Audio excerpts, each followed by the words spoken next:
मेरे प्रिय बालक, तुम यहाँ संयोग से नहीं पहुँचे हो। 2026 के द्वार पर खड़े होकर मैं श्री कृष्ण तुम्हें यह संदेश देने आया हूँ। तुमने पिछले समय में खुद को खोया हुआ महसूस किया है, कभी अटके हुए, कभी भ्रमित। तुमने कई बार संकेत देखे लेकिन समझ नहीं पाए। आज मैं चाहता हूँ कि तुम पूरा सुनो, क्योंकि जो मैं कहने जा रहा हूँ वह 2026 में तुम्हारे चलने का तरीका बदल देगा। पहला संदेश, तुम्हारा कष्ट दंड नहीं था, तैयारी था। जो कठिनाइयां तुमने झेली हैं वे तुम्हें तोड़ने के लिए नहीं थीं, वे तुम्हें मजबूत बनाने के लिए थीं। भगवद गीता में मैंने कहा है, सुख और दुख ऋतु की तरह आते जाते हैं। जो नौकरी छूट गई वह तुम्हारा मार्ग नहीं थी, जो संबंध समाप्त हुआ वह तुम्हारी आत्मा से मेल नहीं खाता था, जो आर्थिक दबाव, अकेलापन और उलझन रही उन्होंने तुम्हें भीतर से गढ़ा। तुम आग से गुजरे क्योंकि मैं तुम्हें सोना बना रहा था। 2026 में तुम समझोगे कि जो हुआ क्यों हुआ। दूसरा संदेश, तुम्हारा अकेलापन पवित्र था। तुमने सोचा लोग क्यों दूर हो गए, क्यों जीवन शांत हो गया, क्यों तुम्हें अकेले चलना पड़ा। सुनो बालक, तुम अकेले नहीं थे, तुम मेरे साथ अकेले थे। मैंने शोर हटाया ताकि तुम मेरी आवाज़ सुन सको। मैंने तुम्हें अलग किया ताकि तुम ऊपर उठ सको। तुम्हारा एकांत त्याग नहीं था, वह उन्नति थी। 2026 में तुम्हें वही लोग मिलेंगे जो उस व्यक्ति से मेल खाते हैं जो तुम अब बन चुके हो। तीसरा संदेश, तुम्हारी प्रार्थनाएं सुनी गईं। तुम्हारी हर प्रार्थना मुझ तक पहुंची।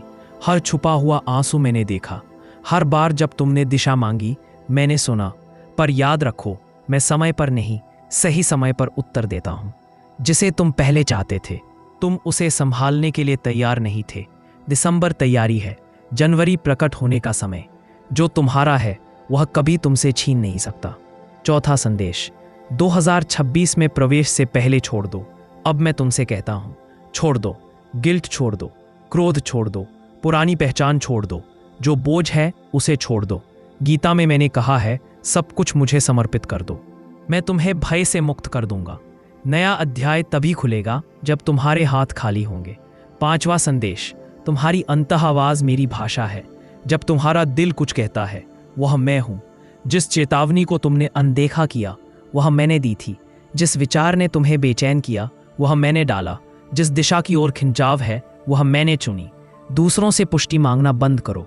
जो तुम्हारी आत्मा जानती है उस पर भरोसा करो। मैं पहले से तुम्हारे भीतर बोल रहा हूं। छठा संदेश, तुम्हारा धर्म तुम्हें बुला रहा है। तुम छोटे जीवन के लिए नहीं जन्मे हो, तुम्हारे भीतर कुछ बड़ा है और तुम यह बचपन से जानते हो। यह कल्पना नहीं है, यह तुम्हारा धर्म है। 2026 वह वर्ष है जब तुम अपने उद्देश्य की ओर कदम बढ़ाओगे। अपूर्ण तरीके से भी अपने मार्ग पर चलना दूसरों के मार्ग पर चलने से श्रेष्ठ है। एक कदम बढ़ाओ, मैं मार्ग साफ कर दूंगा। सातवां संदेश, तुम गहराई से प्रेम किए जाते हो। अब ध्यान से सुनो, क्योंकि यह वही है जो तुम्हारी आत्मा को सबसे अधिक चाहिए। तुम जितना समझते हो उससे कहीं अधिक तुम प्रेम किए जाते हो। जब तुम खुद को भूला हुआ महसूस करते थे मैं तुम्हें थामे था। जब तुम रोए मैंने गिनती की। 2026 में जो खोया वह लौटेगा, जो टूटा वह भरेगा, जो रुका वह खुलेगा। विश्वास के साथ नए वर्ष में प्रवेश करो, मैं तुम्हारे साथ हूं। 2026 शुरू करने से पहले ये 3 कार्य करो। 1, 10 मिनट मौन में बैठो, मुझसे ईमानदारी से बात करो। 2, भगवद गीता का एक अध्याय पढ़ो, अध्याय 2 या 9। 3, ओम नमो भगवते वासुदेवाय 108 बार जब करिए जब तुम्हारे हृदय तक पहुंचे। तो इसका अर्थ है तुम्हारी आत्मा मुझे याद करने के लिए तैयार थी। यदि तुम 2026 में मेरी मार्गदर्शन चाहते हो, धार्मिक मोटिवेशन हब को सब्सक्राइब करो। इस संदेश को किसी ऐसे व्यक्ति तक पहुंचाओ जिसे नए वर्ष से पहले आश्वासन चाहिए। कमेंट में लिखो, मैं कृष्ण के समय पर विश्वास करता हूं। 2026 तुम्हारे जागरण का वर्ष होगा।